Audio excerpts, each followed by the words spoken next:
My fiance texted, "Wedding's still on, but I'm spending the last few nights before with my ex-boyfriend for closure." I replied, "Do what you need to do."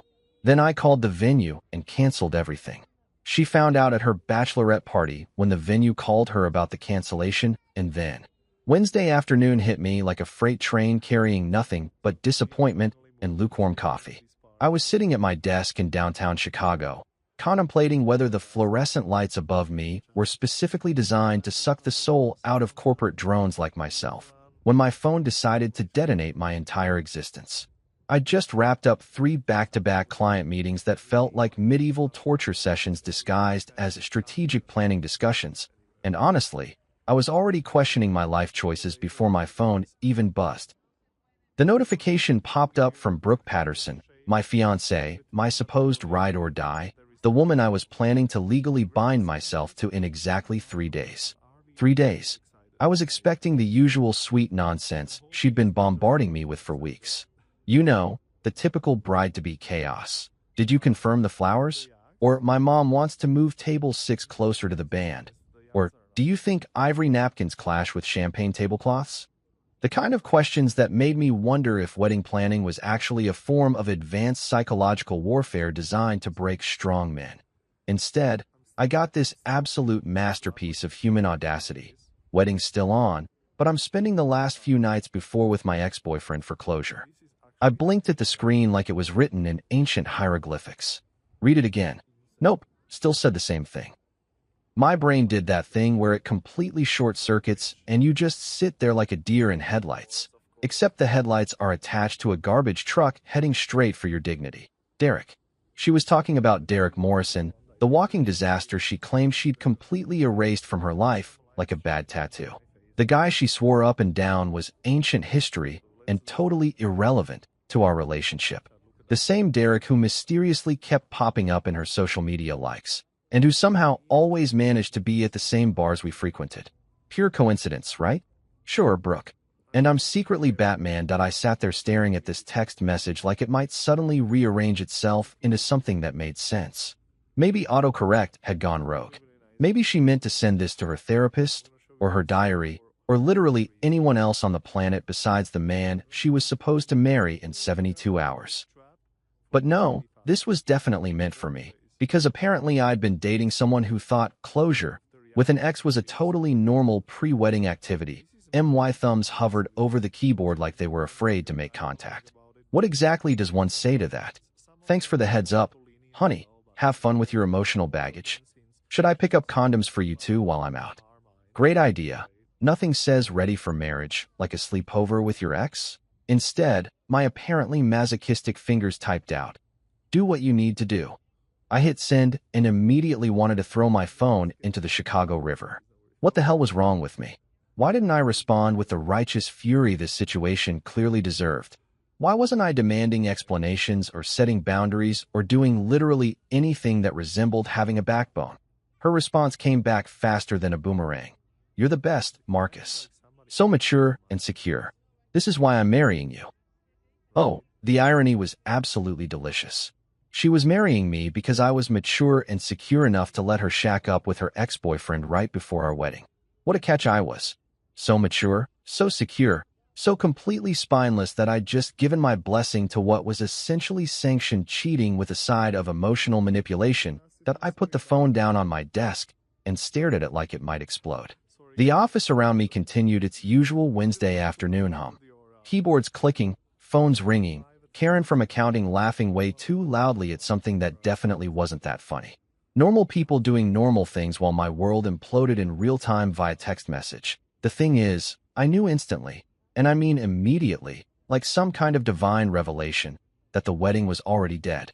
Not postponed, not complicated, not something we'd work through with couples therapy and awkward conversations. Dead. Deceased. Pushing up daisies. It had died the moment she hit send on that text, and honestly, it had probably been on life support for months. Because here's the thing about closure. It's the biggest load of crap ever invented by people who want to have their cake and eat it too. You don't need closure from someone you're truly over. You don't need to spend a few nights processing feelings that should have been handled before you accepted someone else's engagement ring. And you definitely don't announce this brilliant plan to your fiancé 3 days before the wedding like you're discussing dinner plans. Sitting there in my beige cubicle, surrounded by motivational posters about teamwork and synergy, I felt something I hadn't experienced in months. Clarity. Pure, crystalline clarity about exactly what I needed to do. The wedding was dead, but I was the only one who knew it yet. Brooke was off planning her little closure adventure, completely oblivious to the fact that she'd just handed me the perfect exit strategy wrapped in her own selfish delusions. That I picked up my phone again and scrolled through my contacts. Time to start making some calls. The venue, the caterer, the florist, the DJ, every single vendor who was expecting to make our special day happen. Because if Brooke wanted closure, I was about to give her the most definitive closure she'd ever experienced. 3 days before what should have been the happiest day of my life, I was about to become a runaway groom. And honestly, I'd never felt more relieved about anything in my entire existence. My first call was to Lakeside Manor, the venue where we were supposed to pledge our eternal love in front of 150 witnesses who were about to get a front row seat to the greatest wedding cancellation in Chicago history. The phone rang twice before a cheerful voice answered. Lakeside Manor, this is Jennifer. How can I make your special day perfect? This is Marcus Grant, I said, my voice surprisingly steady for someone who was about to torch his entire future. Cancel everything for Saturday. The silence on the other end was so profound I could practically hear Jennifer's brain malfunctioning. I'm sorry, did you say cancel? As in, the entire wedding. That's exactly what I said. The whole shebang. Done. Finito. Over and out. Jennifer's professional composure cracked like a cheap vase hitting concrete. Mr. Grant, I have to remind you that with less than 72 hours notice, you'll forfeit the entire deposit, plus we'll need to charge you for, I don't care, I interrupted, feeling a weird sense of liberation wash over me. Charge whatever you want. Send the bill to Marcus Grant, same address you have on file. Just make sure nobody shows up expecting a wedding on Saturday, because it's not happening. After Jennifer finished sputtering about contracts and policies, I hung up and immediately dialed the honeymoon resort in Maui. Because nothing says dodged a bullet like canceling your romantic getaway to paradise where you would have spent a week pretending everything was fine while your new wife probably texted Derek about their amazing closure sessions. Aloha, Grand Wailea Resort. This is Kailani speaking. Hi Kailani, this is Marcus Grant. I need to cancel my honeymoon reservation for this weekend. Oh no, is everything okay? Did someone get sick? I almost laughed. You could say that. My fiancé came down with a severe case of needing closure with her ex-boyfriend, so we won't be needing that Ocean View suite after all. Poor Kailani didn't know what to do with that information. I'm so sorry to hear that, Mr. Grant. Let me check your cancellation policy. The next 2 hours became a masterclass in efficient relationship demolition. I called Bloom and Blossom Florists and told them to keep their overpriced roses. The DJ got the axe. Sorry, buddy. No need for your romantic playlist when the bride's making her own music with her ex. The caterer, Magnificent Meals, probably thought I'd lost my mind when I canceled their 5-course dinner for 150 people. But honestly, the only thing magnificent about this situation was how spectacularly it was falling apart. Each phone call felt like removing another weight from my shoulders. The photographer who was supposed to capture our magical moments canceled. The transportation company with their fancy vintage Rolls-Royce gone. The bar service that was going to keep everyone liquored up enough to pretend this was a good idea, not happening. Even the stupid ice sculpture of 2 swans that Brooke insisted we needed because it was symbolic, melted before it was even carved. The cake was the hardest call to make, not because I was emotional about it, but because Mrs. Henderson at Sweet Dreams Bakery had put her heart and soul into creating what she called a masterpiece of buttercream artistry. She'd been working on our 3-tier monstrosity for weeks, and I could hear her heart breaking through the phone when I told her to eat it herself or donate it to a homeless shelter. But Marcus, dear, I've already piped all the roses. The fondant bride and groom are perfect. Are you sure you can't work this out?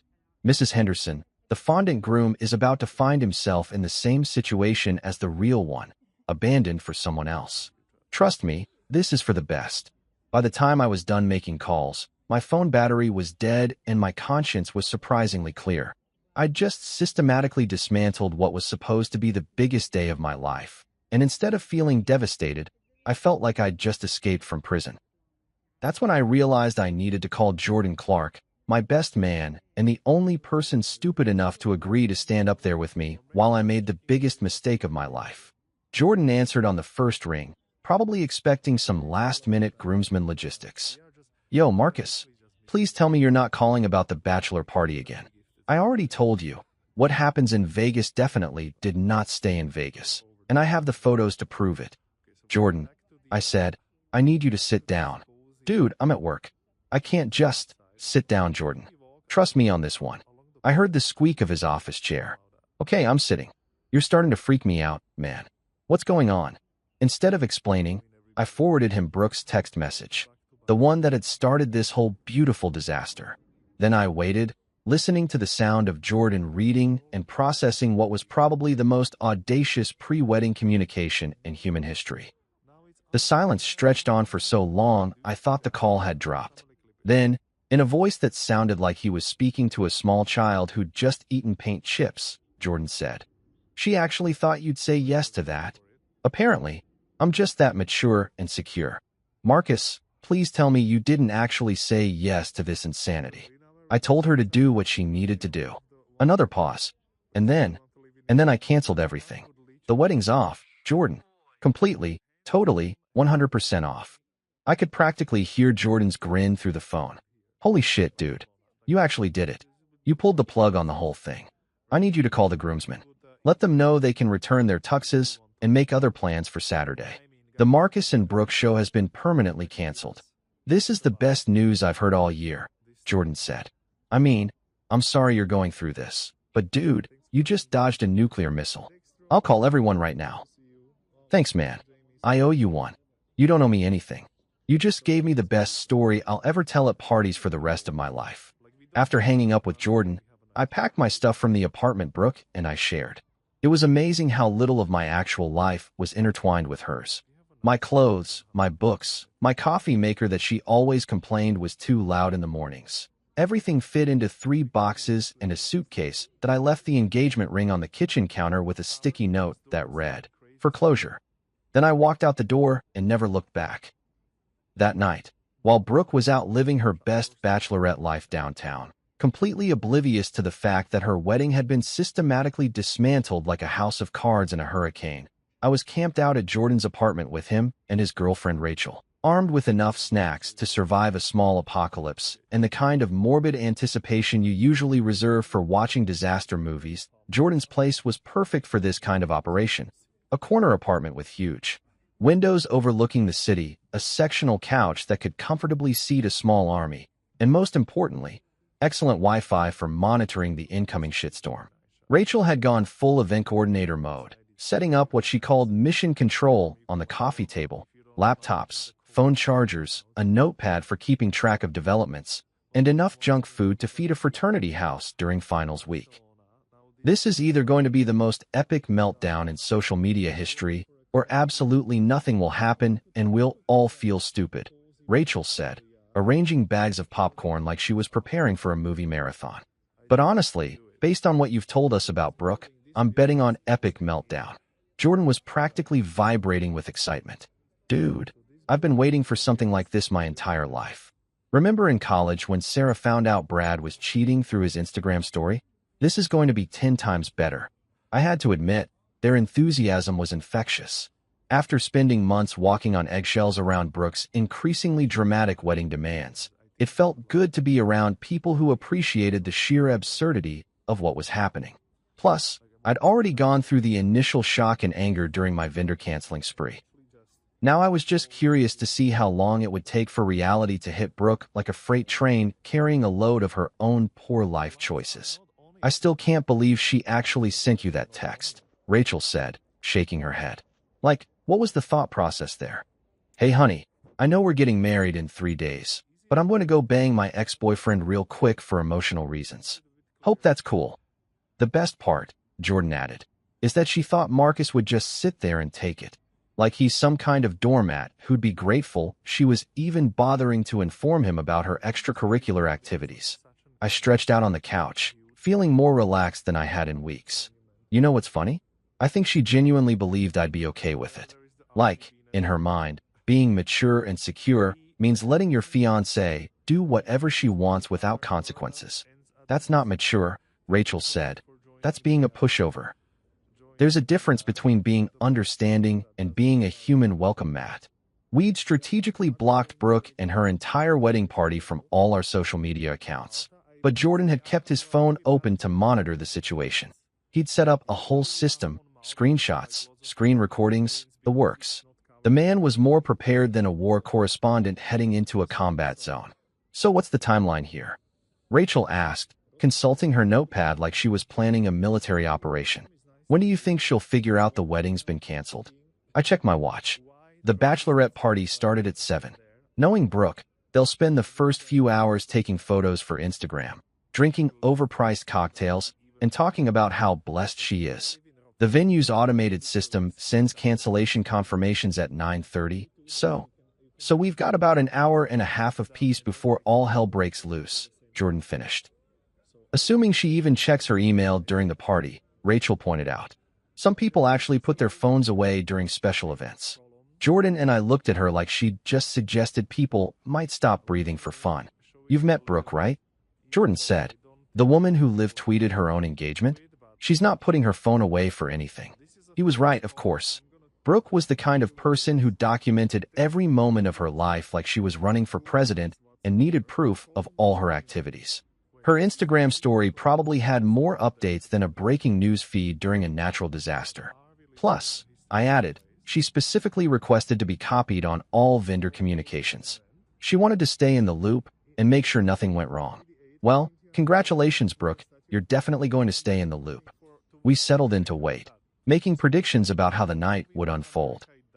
Rachel thought Brooke would call me first, probably screaming. Jordan was betting on a complete social media meltdown with angry posts and dramatic proclamations. I was leaning toward a full-scale family intervention, complete with her mother Helen showing up at Jordan's door, demanding explanations. What I don't understand, Rachel said, opening a bag of chips, is why Derek went along with this plan.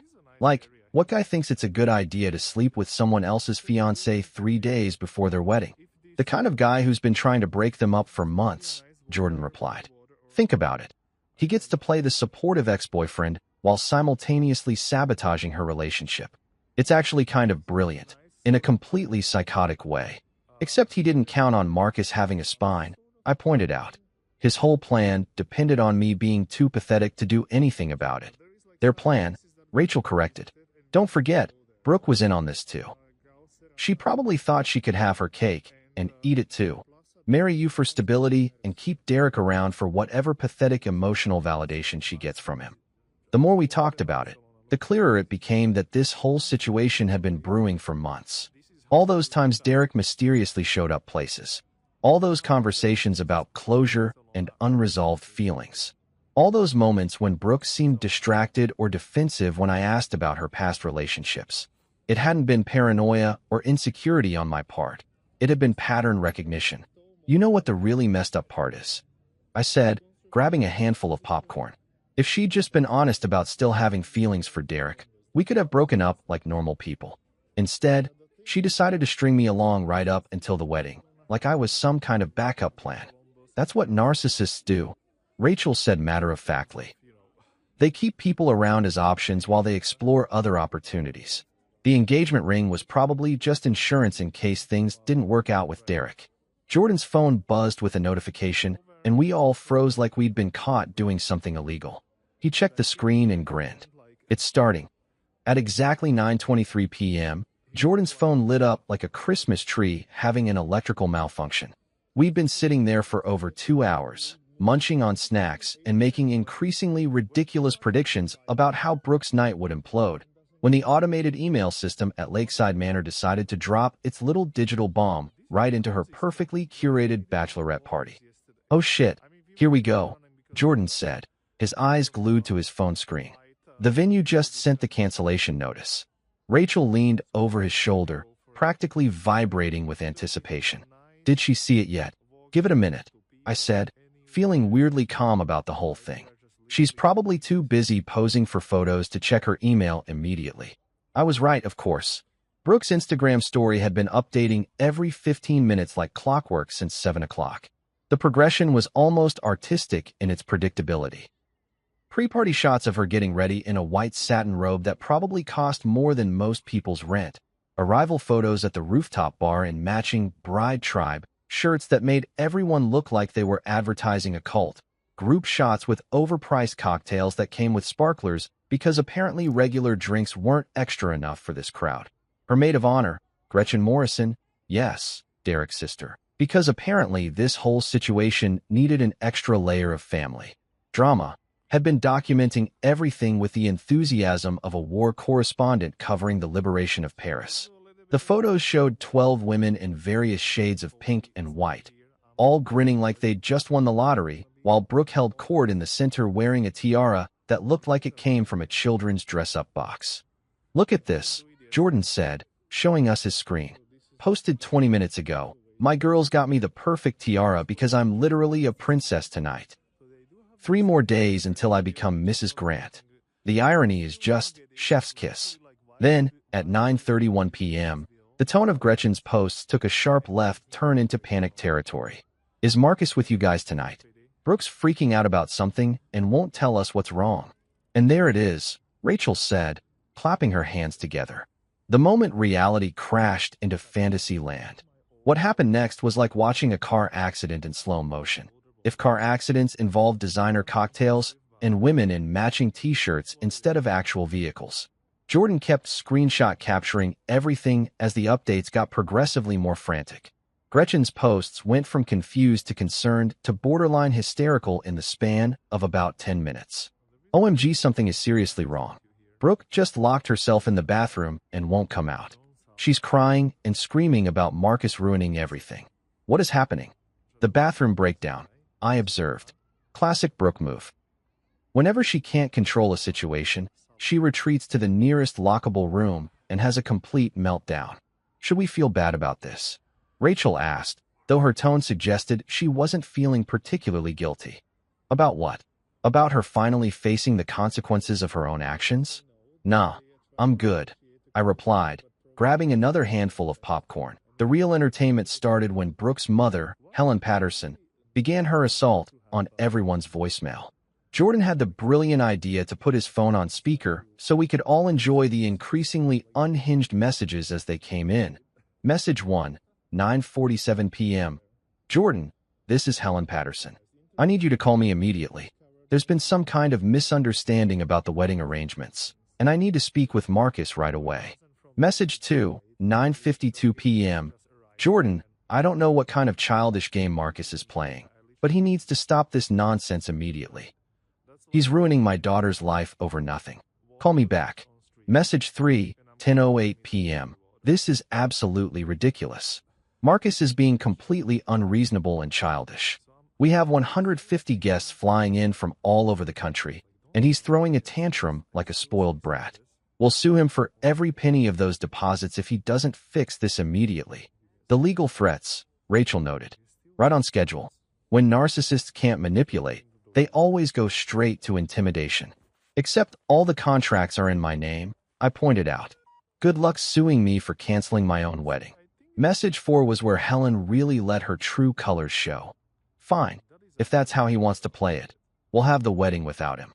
Brooke deserves better than some paranoid, insecure little boy who can't handle a mature woman having closure with her past." "Oh, this is getting good," Jordan said, rubbing his hands together like he was about to watch his favorite movie.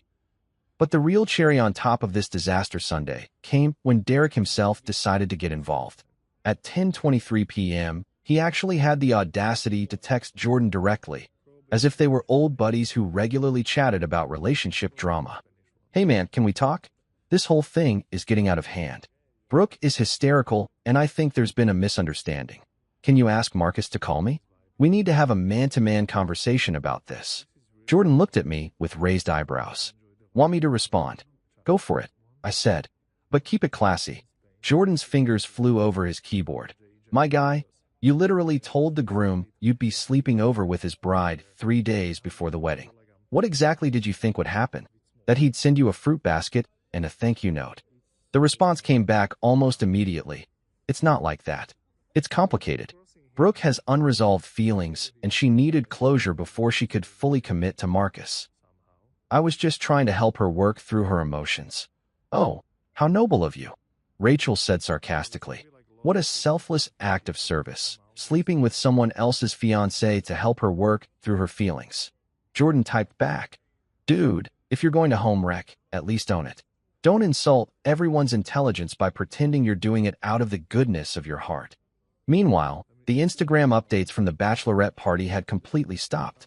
The last post was from 9:19 p.m., a group shot of everyone toasting with champagne, captioned, To new beginnings and happily ever after. The timestamp made it even more perfect. They'd been celebrating right up until the moment the cancellation email arrived. I kind of feel bad for the other girls, Rachel said. They probably have no idea what's going on. They're just there to celebrate their friend's wedding, and suddenly, she's having a complete breakdown in a bathroom. Don't feel too bad, I replied. Half of them have been dealing with Brooke's drama for years. This is probably just Tuesday for them. By 10:45 p.m., the messages had stopped coming. Either Brooke's phone had died, she'd thrown it in the Chicago River, or someone had physically restrained her from sending any more unhinged communications. The silence was almost more ominous than the chaos had been. Think it's over? Rachel asked. Jordan and I looked at each other and started laughing. Oh, this isn't even close to over, I said. This is just the opening act. Tomorrow's going to be the real show. Thursday morning arrived with all the subtlety of a freight train carrying a cargo load of fresh bullshit, and Brooke was apparently the conductor. I woke up on Jordan's couch to 17 missed calls, 43 text messages, and what can only be described as the most creative work of fiction I'd ever seen posted on social media. Rachel was already up, nursing a cup of coffee and staring at her laptop screen with the kind of fascination usually reserved for watching natural disasters unfold. Marcus, she said without looking up, you need to see this. Brooke just posted what might be the most delusional thing I've ever read on Facebook. I shuffled over, still in yesterday's clothes and feeling like I'd been hit by a truck driven by my own poor life choices. On Rachel's screen was a Facebook post that had apparently gone live at 6:47 a.m., because nothing says stable mental state like crafting elaborate lies before most people have had their morning coffee. With a heavy heart, the post began, I'm announcing that our wedding has been postponed due to Marcus's ongoing mental health struggles. Over the past few weeks, Marcus has become increasingly paranoid and has been making false accusations about my friendships and my past. While this is heartbreaking and devastating, I believe in standing by the people we love during their darkest moments. I'm committed to supporting Marcus through whatever he's going through, even if it means delaying our special day. Please keep us both in your thoughts and prayers during this difficult time. Love conquers all. Hashtag stand by your man. Hashtag mental health matters. Hashtag love wins. I stared at the screen for a full 30 seconds, my brain trying to process the sheer audacity of what I was reading. She's actually claiming I'm mentally ill because I didn't want her sleeping with her ex-boyfriend before our wedding? It gets better, Jordan said, appearing from the kitchen with his own coffee. Look at the comments. She's got a whole support network going of people who apparently think you're a controlling psychopath. Sure enough, the post already had 47 likes and 23 comments, mostly from people I'd never met offering their thoughts and prayers and praising Brooke for being such a strong, supportive woman during my apparent psychological breakdown. Her Aunt Diane had commented, You're an angel for standing by him, sweetie. Some men just can't handle strong women. Her college roommate added, Mental health is so important. You're doing the right thing by getting him help. This is incredible, Rachel said, scrolling through the responses. She's actually convinced people that you canceled your own wedding because you're having a nervous breakdown, not because she told you she was going to cheat on you. The best defense is a good offense, I said, feeling a familiar rage building in my chest. Can't be the villain if you paint yourself as the victim first. But here's the thing about the internet in 2025, screenshots are forever, and the truth has a way of surfacing faster than a dead fish in a shallow pond. I pulled out my phone and opened Facebook for the first time in months, because sometimes you have to fight fire with fire, and Brooke had just brought a flamethrower to what should have been a civil conversation. My post was simple, direct, and included all the receipts. No paranoia. No breakdown. No false accusations. Just facts. My fiancée informed me via text that she would be spending her last 2 nights before our wedding with her ex-boyfriend for closure. I canceled our wedding. That's it. That's the whole story. Then I attached a screenshot of Brooke's original text message, timestamp and all, followed by another screenshot of her response calling me mature and secure for agreeing to let her bang Derek Morrison before we exchanged vows. That I hit post and sat back to watch democracy in action. The response was immediate and absolutely beautiful. Within 5 minutes, my post had more likes than Brooke's, and the comments were rolling in faster than I could read them. Brooke told you what? From my cousin Sarah. Holy shit, dude. You dodged a bullet from my college buddy Mike. This woman is absolutely insane. From Rachel's sister, who I'd met exactly once at a barbecue. But the real nail in Brooke's coffin came from an unexpected source. Derek's father, Robert Morrison, had apparently been dealing with his own family drama and decided to share some information that completely obliterated whatever credibility Derek might have had left. Robert posted on his own Facebook page, and someone tagged me in it within minutes. For anyone following the drama with my son Derek and the canceled Patterson Grant wedding, I feel compelled to share some facts. Derek has been lying to everyone, including the Patterson family, about having cancer. The medical emergency that supposedly brought him and Brooke back together? Complete fabrication. He's been using this lie to manipulate people for months. I found out yesterday when I called his oncologist to offer support. There is no oncologist. There is no cancer. There is no medical crisis. There's just my son being a manipulative piece of garbage, and I'm done covering for him. The post included photos from a golf tournament Derek had played in the weekend before, looking perfectly healthy and celebrating his hole-in-one with a beer that definitely wasn't prescribed by any cancer doctor. Oh my God, Rachel said, reading over my shoulder. Derek's been faking cancer to get sympathy from Brooke. And now his own father is exposing him on social media, Jordan added. This keeps getting better and better. Within an hour, the entire narrative had flipped. Brooke's post was being shared and mocked across multiple friend groups, with people commenting things like, "Did you really think nobody would fact-check this?" And "Girl, the screenshots don't lie." Someone had even created a side-by-side comparison of her post and my screenshots with the caption, "When keeping it real goes wrong." The best part was watching Brooke try to control the damage in real time. She started deleting comments that didn't support her narrative, then deleted the entire post when the negative responses outnumbered the supportive ones. Then she posted again, this time claiming her account had been hacked and that someone was spreading lies about her. But the internet had already done its thing. Screenshots of her original post were circulating, along with my response and Derek's father's cancer revelation. The whole story was spreading faster than gossip at a small-town hair salon, and there was absolutely nothing Brooke could do to stop it. Her second post lasted about 20 minutes before she deleted that too. Then her third post, a rambling essay about toxic masculinity and emotional abuse, disappeared after 30 minutes. By noon, she'd given up on Facebook entirely and made her Instagram account private. But the damage was already done. My phone was buzzing constantly with messages from friends, family members, and even people I barely knew, all expressing their shock and support. "I never liked her anyway," my sister texted. "She always seemed fake." My mom called to make sure I was okay and to tell me she'd already told everyone at her book club what had happened. The best message came from my grandmother. "Good riddance to bad rubbish. Come over for dinner Sunday, and I'll make your favorite pot roast. You're better off without that floozy." Gotta love Grandma's no-nonsense approach to relationship advice. Thursday night at Jordan's apartment felt like being inside a fortress under siege, except instead of medieval armies, we were dealing with an angry mob of wedding guests who apparently thought showing up unannounced was a totally reasonable response to having their Saturday plans canceled. I was sprawled on the couch, finally starting to relax after watching Brooke's reputation get absolutely demolished on social media all day, when Jordan's Ring doorbell started going absolutely berserk. "What the hell?" Jordan said, checking his phone. "Someone's at the door." The video feed showed what can only be described as the most pathetic war party ever assembled. Leading the charge was Helen Patterson, Brooke's mother, dressed like she was heading to a country club board meeting rather than staging an intervention. Behind her stood Roger, Brooke's dad, looking like he'd rather be literally anywhere else on Earth.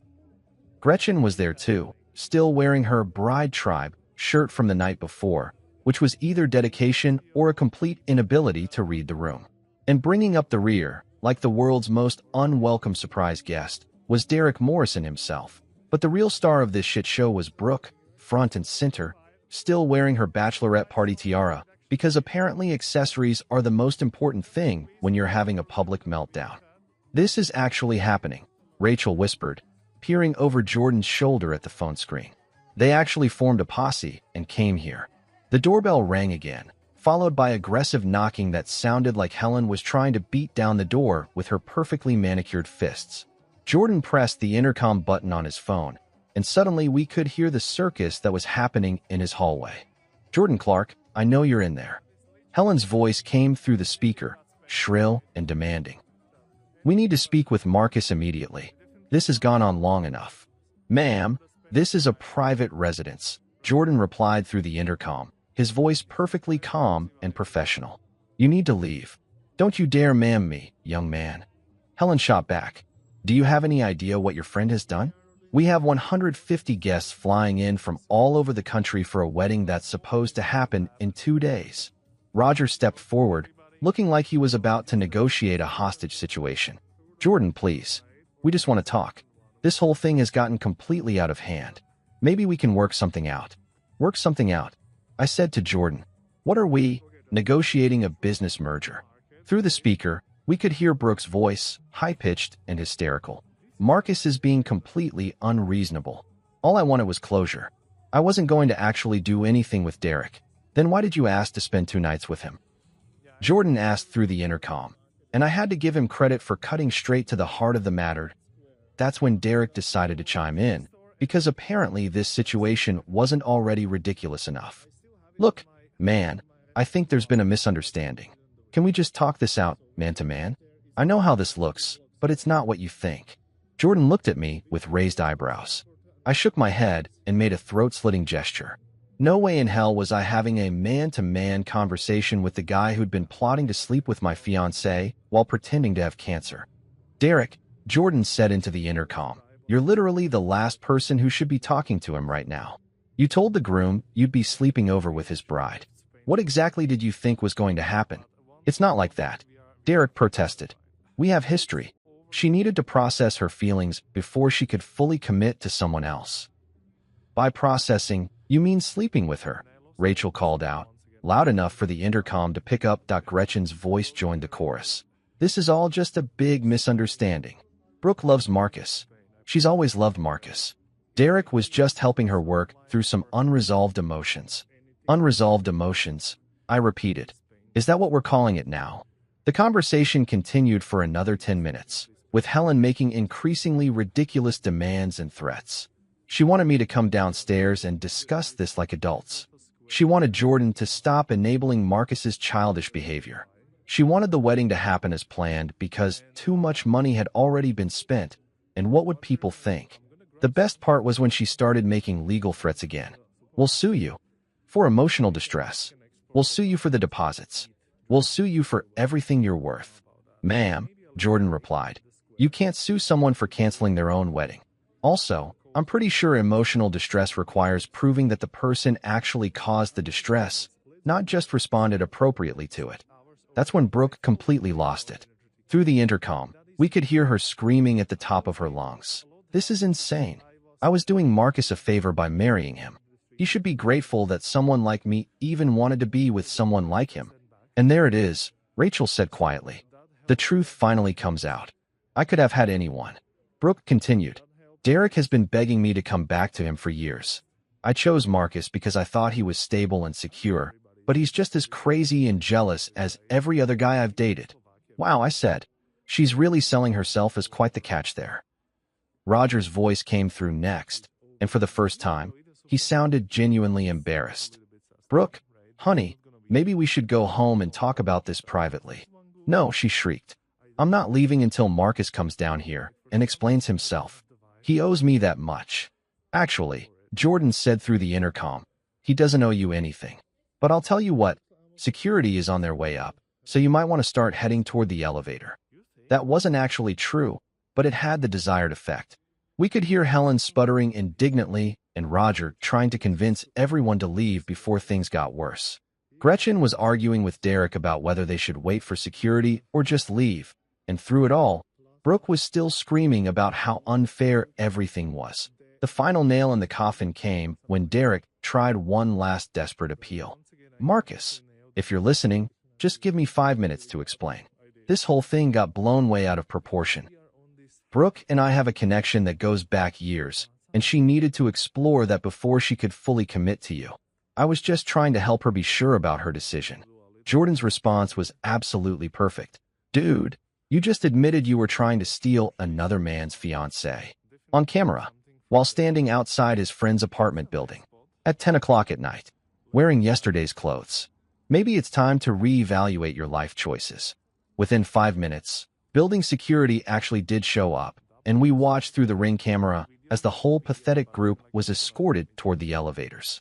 Brooke's last words, screamed over her shoulder as they disappeared from view, were, "You'll regret this forever, Marcus.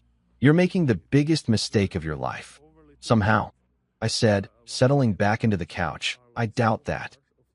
Friday rolled around with all the pomp and circumstance of a funeral march, which was pretty fitting considering we were supposed to be having our rehearsal dinner at the Oakwood Country Club that evening. Instead of practicing wedding vows and toasting to our future happiness, I was sitting in Jordan's kitchen eating leftover Chinese takeout and watching Brooke's world continue to implode in spectacular fashion. The day started quietly enough. Too quietly, actually. After Thursday night's doorbell invasion, I was expecting some kind of escalation, but my phone had been surprisingly silent all morning. No angry texts, no voicemails from Helen threatening legal action, no social media posts claiming I'd been possessed by demons or abducted by aliens. It was almost unsettling. This is the calm before the storm, Rachel said, sipping her coffee and scrolling through her phone. Brooke's not the type to just give up and accept defeat. She's planning something. She was right, of course. At exactly 2:30 p.m., my phone rang with a call from the Oakwood Country Club. I recognized the number because I called them Wednesday to cancel our rehearsal dinner reservation, along with everything else on our wedding weekend itinerary. "Mr. Grant, this is Patricia from Oakwood Country Club," the voice said, sounding frazzled and confused. "I'm calling because we have a situation here, and I need to verify some information with you." "What kind of situation?" I asked, though I had a pretty good idea where this was heading. "Well, sir, we have a woman here claiming to be your fiancée, and she's insisting that your rehearsal dinner is still on for tonight. She's with an older woman who says she's the mother of the bride, and they're demanding that we honor your reservation. They're saying there was some kind of miscommunication about the cancellation." I could hear shouting in the background, and Patricia's voice dropped to a whisper. "Mr. Grant, I have to ask, did you actually cancel this reservation, or was there some kind of mistake?" "I absolutely canceled it," I said. "Wednesday afternoon, around 3 o'clock. I spoke with someone named Jennifer, I think. The reservation was completely canceled, and I was told there would be cancellation fees." "That's what our records show," Patricia confirmed. "But these women are insisting it's a mistake, and they're causing quite a scene. The older woman is demanding to speak with the manager and threatening to charge everything to your credit card." "My credit card?" I laughed. "Patricia, I need you to understand something very clearly. I am not getting married tomorrow. There is no wedding. There is no rehearsal dinner. These women are not authorized to use my credit card for anything, and if they try, it's fraud. Do you understand?" "Yes, sir, I understand completely. Should I call security?" Through the phone, I could hear Helen's voice getting louder and more indignant. "This is absolutely ridiculous.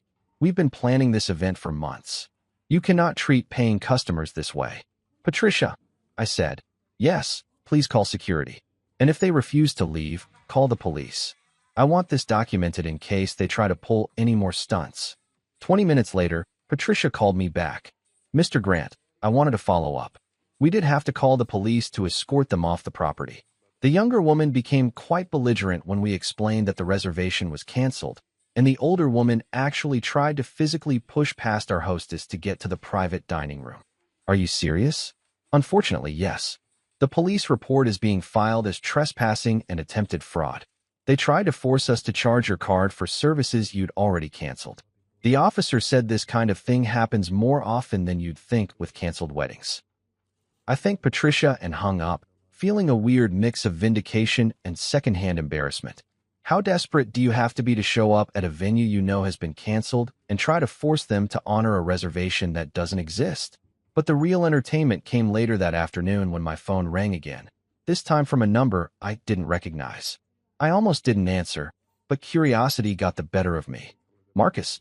The voice was hesitant, embarrassed. This is Roger. Roger Patterson. Brooke's dad. The man who'd looked like he wanted to disappear into the floor during Thursday night's apartment invasion.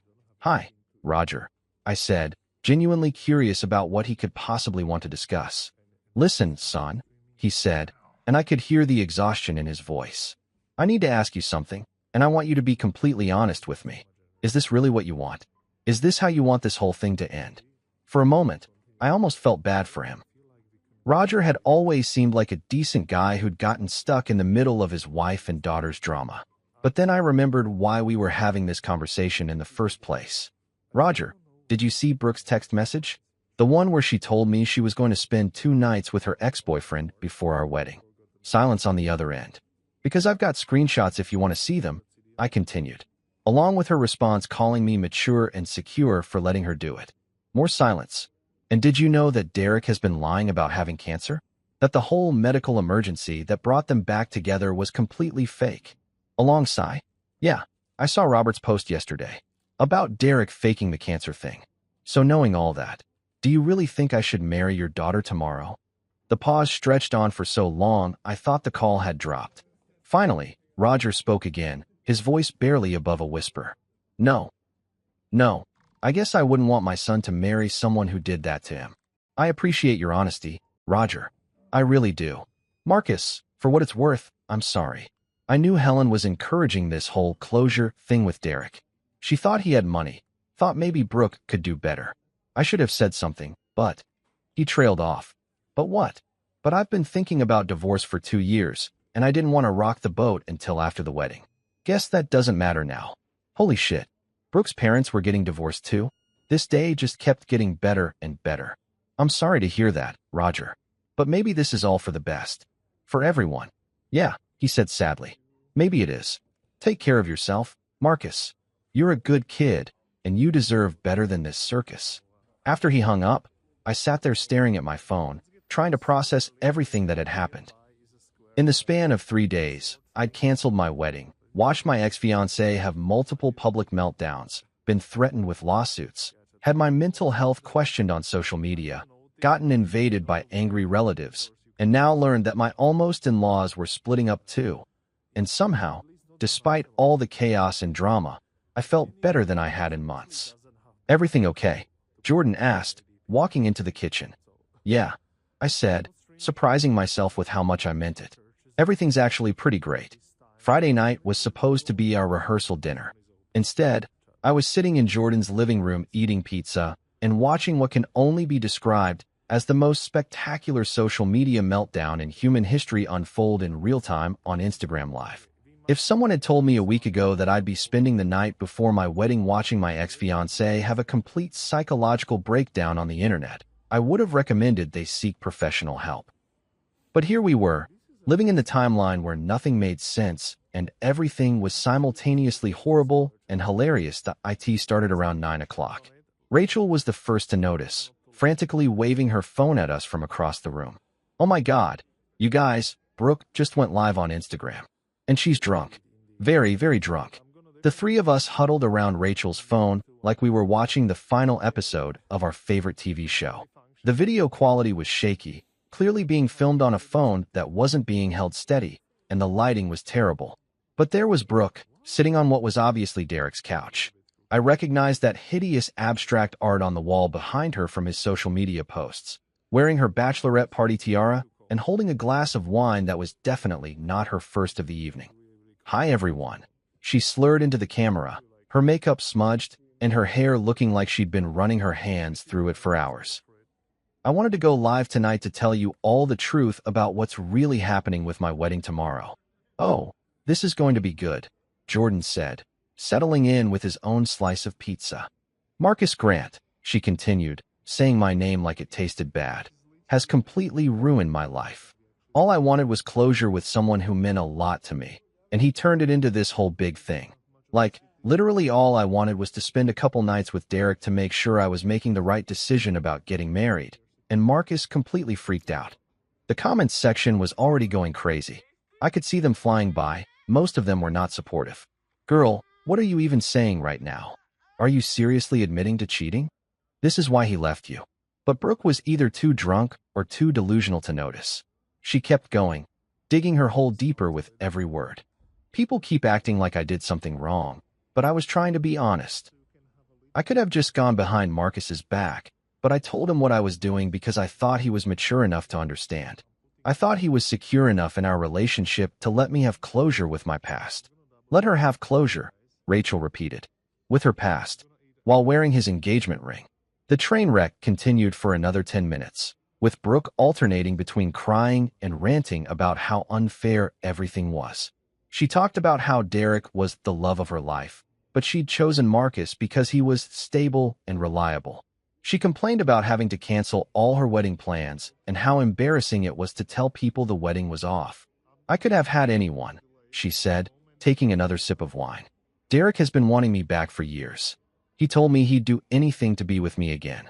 And I chose Marcus because I thought we could build a good life together. But he's just as jealous and insecure as every other guy I've dated. The comments were brutal. So you settled for him? You're literally at Derek's place right now. This is the worst apology video ever. But the absolute best part came when Derek himself appeared in the background of the video. You could see him in the kitchen, frantically gesturing for Brooke to stop talking. But she was completely oblivious. The comments immediately picked up on it. Is that Derek behind you? Girl, you're literally proving his point. That's when Brooke really lost it. Someone in the comments asked why she was at Derek's apartment if this was all just about closure, and she completely snapped. Because Marcus kicked me out, she screamed at the phone. He packed up all his stuff and left me with nothing. He canceled our apartment lease, and I had nowhere else to go. Derek is the only person who actually cares about me and supports me through this. Wait, I said, pausing with a piece of pizza halfway to my mouth. She's telling people I kicked her out? I left. She kept the apartment. Facts don't matter when you're having a mental breakdown on Instagram Live, Rachel pointed out. The video kept getting worse. Brooke started crying again, mascara running down her face, talking about how she'd given up so much for our relationship and how ungrateful I was. She claimed she'd turned down job opportunities and moved to Chicago just to be with me, which was interesting since she'd already been living here when we met and had never mentioned any job opportunities elsewhere. Then Derek made his big mistake. He tried to intervene, walking into frame and reaching for Brooke's phone. Babe, maybe you should stop. You're making this worse. Babe, Jordan repeated. Did he just call her babe on her live video? The comments section exploded. Did he just call you babe? You're literally with your ex right now. This is why Marcus left you. You're proving everything he said. But Brooke was too far gone to care. She turned the camera toward Derek, who looked like a deer caught in headlights. This is Derek, she announced. The man who actually loves me and supports me unconditionally. Unlike some people who run away the minute things get complicated. Derek's face went white. Brooke, turn off the phone. Please. No, she said, turning the camera back to herself. I want everyone to know the truth. Marcus is a coward who couldn't handle being with a real woman who has a past. Derek understands me. Derek accepts me for who I am. The whole thing devolved from there. Derek kept trying to get Brooke to end the video while she got increasingly belligerent and defensive. At one point, she actually started reading the negative comments out loud and responding to them, which just made everything worse. You're literally cheating right now, she read. I'm not cheating. I'm single. Marcus broke up with me, remember? I can do whatever I want. This is so embarrassing, she continued. Girl, stop talking. Why should I stop talking? Everyone wants to judge me, but nobody wants to hear my side of the story. The final nail in the coffin came when someone in the comments pointed out that Derek's apartment walls were visible behind her, and they'd seen his address posted on social media before. You're at Derek's place on what should have been your rehearsal dinner. The comment read that Brooke's response was to pan the camera around Derek's living room. showing off his terrible furniture and that god-awful abstract art. Yeah, I'm at Derek's place. So what? At least someone wants me here. The video finally ended when Derek physically took the phone away from her, but not before she managed to slur out one final message. Marcus Grant, if you're watching this, you're going to regret leaving me for the rest of your pathetic life. The silence in Jordan's living room was deafening. Well, Rachel said finally, that happened. Did she just confess to everything on live video? I asked. And then some, Jordan replied. I don't think she could have made herself look worse if she'd tried. By the time we went to bed, the video had been screen recorded and shared across multiple platforms. Whatever reputation Brooke had left was officially gone. Saturday morning dawned crisp and clear, the kind of perfect autumn day that wedding planners dream about and brides spend months praying for. Ironically, it was absolutely gorgeous weather for a wedding that was never going to happen. Instead of waking up in some overpriced hotel suite, surrounded by groomsmen making terrible jokes and downing mimosas to calm pre-wedding jitters, I was sitting on the deck of a mountain resort 2 hours outside Chicago, breathing in fresh pine air and feeling more at peace than I had in months. I'd driven up to Pine Ridge Lodge Friday night after Brooke's spectacular Instagram Live meltdown, needing to get as far away from the Chicago drama as possible. The resort was one of those places where people go to disconnect from reality. No cell service unless you're near the main lodge, hiking trails that make you forget civilization exists, and a general atmosphere of your problems can't find you here. It was exactly what I needed while my former life imploded back in the city.my phone, which I'd left charging in the room, had been mercifully quiet all morning. The beauty of being in the middle of nowhere was that whatever fresh hell Brooke and her circus were creating, it couldn't reach me until I was ready to deal with it. I was sipping coffee and watching eagles circle over the lake when I finally decided to check my messages around noon. Holy shit. Apparently, while I was enjoying my peaceful mountain retreat, absolute chaos had erupted back at Lakeside Manor. Despite my canceling everything 3 days ago, despite the venue confirming the cancellation, despite multiple people being informed that there was no wedding happening, somehow 30 people had still shown up in full wedding attire expecting to see me pledge my eternal love to a woman who was probably hungover at her ex-boyfriend's apartment.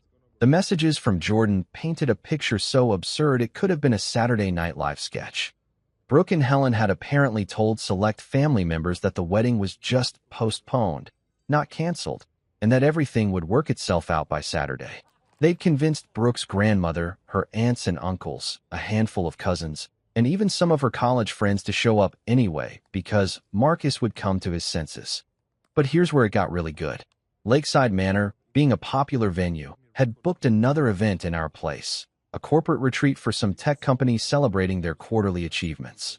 So when Brooke's relatives showed up expecting to find a wedding ceremony, they instead walked into a room full of software engineers wearing matching polo shirts and discussing customer acquisition metrics. Dude, Jordan had texted, you should see the photos Rachel's getting from her friend who works at the venue. Brooke's grandmother showed up in a floor-length purple dress and a fascinator, demanding to know where the bridal party was. Meanwhile, there's a guy in khakis giving a PowerPoint presentation about user engagement in the background. It's surreal.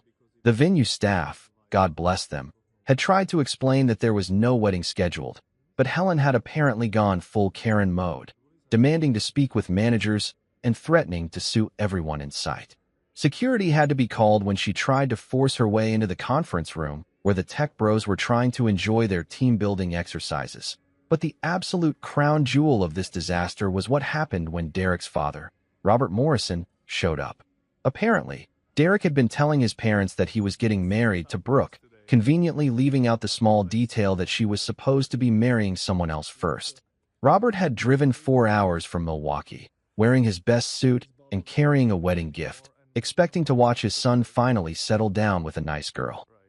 Instead, he walked into a clusterfuck of confused wedding guests, corporate retreat attendees, and venue staff trying to manage the chaos. When he asked where Derek was, someone helpfully informed him that Derek was probably at home with his fiancée, who had just canceled her wedding to another man 3 days ago. According to the reports I was getting, Robert had stood there for a full minute processing this information before asking to speak with Helen Patterson. The conversation that followed was apparently loud enough to be heard over the corporate team's trust fall exercises. Your daughter was supposed to marry someone else today? Robert had asked, his voice carrying across the entire venue. It's complicated, Helen had replied, probably realizing that her carefully constructed narrative was about to collapse. And my son was involved with her while she was engaged to this other man. Derek and Brooke have a special connection. My son helped break up an engagement? Robert's voice was getting louder.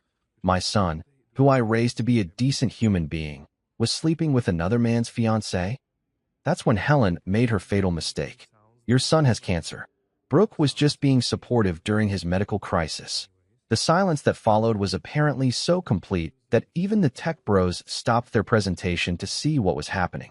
Robert stood there, staring at Helen, before pulling out his phone and calling Derek right there in front of everyone. Derek, he said, loud enough for half the venue to hear. I'm standing in a place where you're supposed to be getting married today, except there's no wedding because the bride was apparently already engaged to someone else. And this woman is telling me you have cancer. So I have one question for you.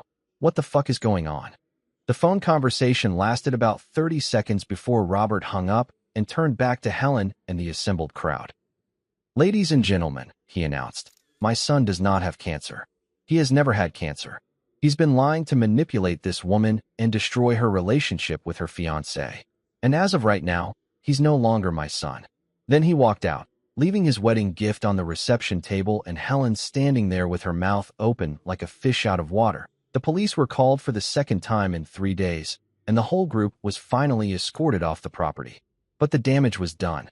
Brooke's family had witnessed the complete exposure of Derek's lies, Helen's manipulation tactics, and the utter insanity of their entire plan. The best part, according to Jordan's updates, was that Brooke's sister Diana had been recording the whole thing on her phone. By the time I was reading these messages, clips of Robert disowning Derek and Helen's shocked reaction were already circulating on social media. Diana had even sent a message to Jordan. Please tell Marcus I'm sorry for my family's insanity. This is completely unhinged, and I'm done with all of them. Also, can you send me his address? I want to return the wedding gift I bought. He deserves better than this circus. As I sat there reading about the spectacular finale to what should have been my wedding day, I felt something I didn't expect. Gratitude. Not just relief, not just vindication, but genuine gratitude that Brooke had sent me that text on Wednesday. Because if she hadn't, I would have married into this family of manipulative, delusional people and probably spent years trying to figure out why I was so miserable. Instead, I was sitting on a mountain, breathing clean air, and watching my former problems destroy themselves without any help from me. It was the best wedding day I never had. 6 months later, I was sitting in my new apartment, a beautiful corner unit in Lincoln Park that I could actually afford now that I wasn't splitting everything with someone who considered a $300 throw pillow a necessity, scrolling through my phone and marveling at how completely my life had transformed. The autumn sunlight was streaming through windows that were actually clean because I'd learned to take care of my own space, and my coffee tasted better than it ever had when I was sharing a kitchen with someone who criticized my brewing technique daily. The aftermath of what I'd started calling the Great Wedding Disaster of 2025 had been almost poetic in its justice. Brooke and Derek were still together, if you could call what they had together. Last I'd heard through the Chicago Gossip Network, they were living in Derek's basement studio apartment because Brooke had been evicted from our old place after missing 3 months of rent.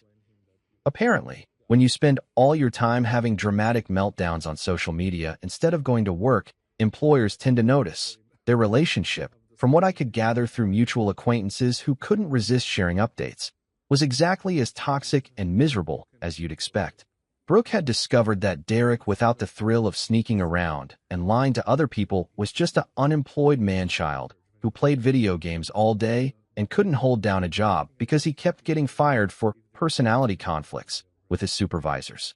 Derek, meanwhile, had learned that Brooke, without the ego boost of having multiple men competing for her attention, was just a high-maintenance drama queen who expected him to fund her lifestyle while she found herself. The best part was that Brooke kept posting these obviously fake happy couple photos on Instagram, trying to convince the world that they were living some great love story. But anyone with functioning eyes could see that Derek looked miserable in every single picture. and Brooke's captions were getting increasingly desperate. "Living my best life with my soulmate," she'd write, while Derek looked like he was being held hostage in the background of their selfies. Helen and Roger's divorce had been finalized 2 months ago, and from what I'd heard, it had been spectacular. Roger had apparently kept detailed records of Helen's spending habits and her involvement in encouraging Brooke's affair, which hadn't played well in court. Helen was now living in a one-bedroom apartment and working at a department store cosmetics counter, a far cry from her country club queen lifestyle. Roger, meanwhile, had moved to Florida, bought a boat, and according to his Facebook posts, was living his best life fishing and playing golf without anyone telling him he was doing it wrong. The Morrison family drama had been equally satisfying to watch from a distance.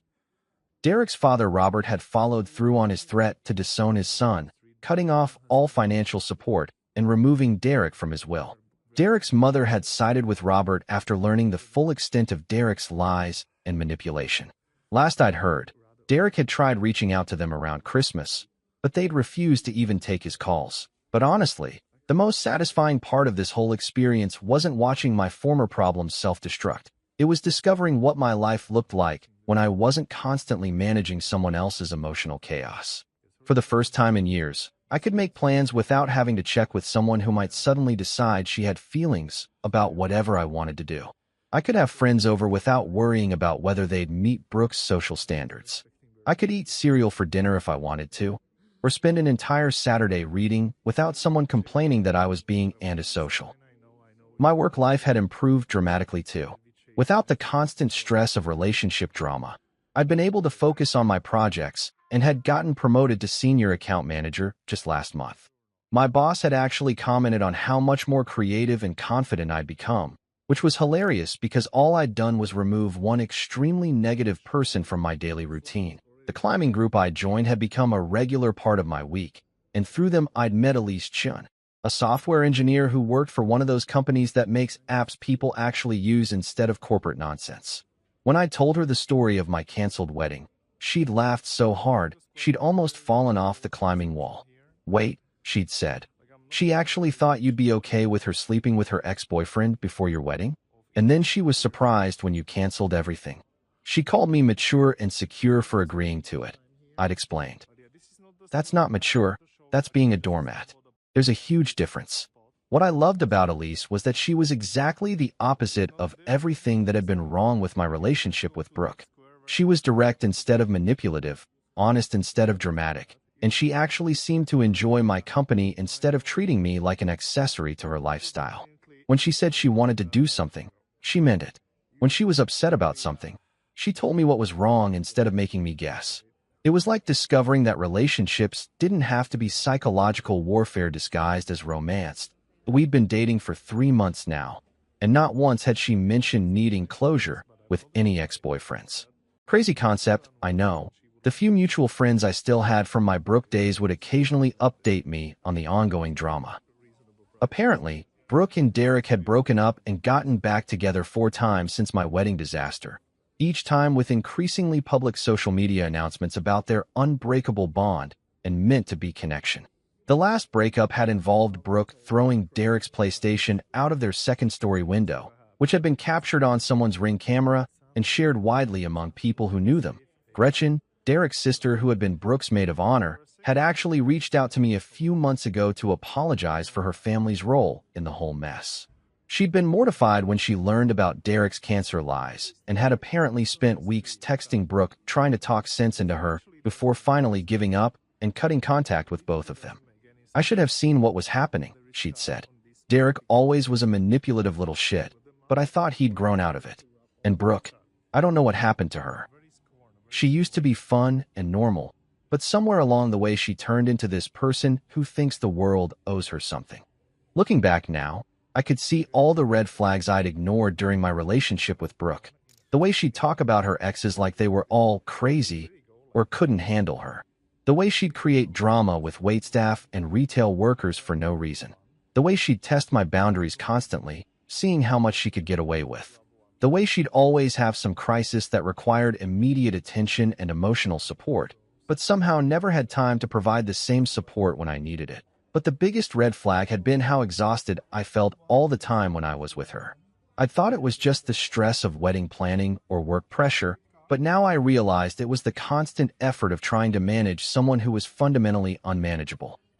These days, I woke up looking forward to my day instead of wondering what crisis would need my attention. I made plans with friends without having to negotiate or justify my choices. I pursued hobbies that made me happy instead of activities that would impress other people. And when people asked me about the wedding that never happened, I told them the truth. It was the best thing that never happened to me, because Brooke's text message hadn't ended everything. It had set me free.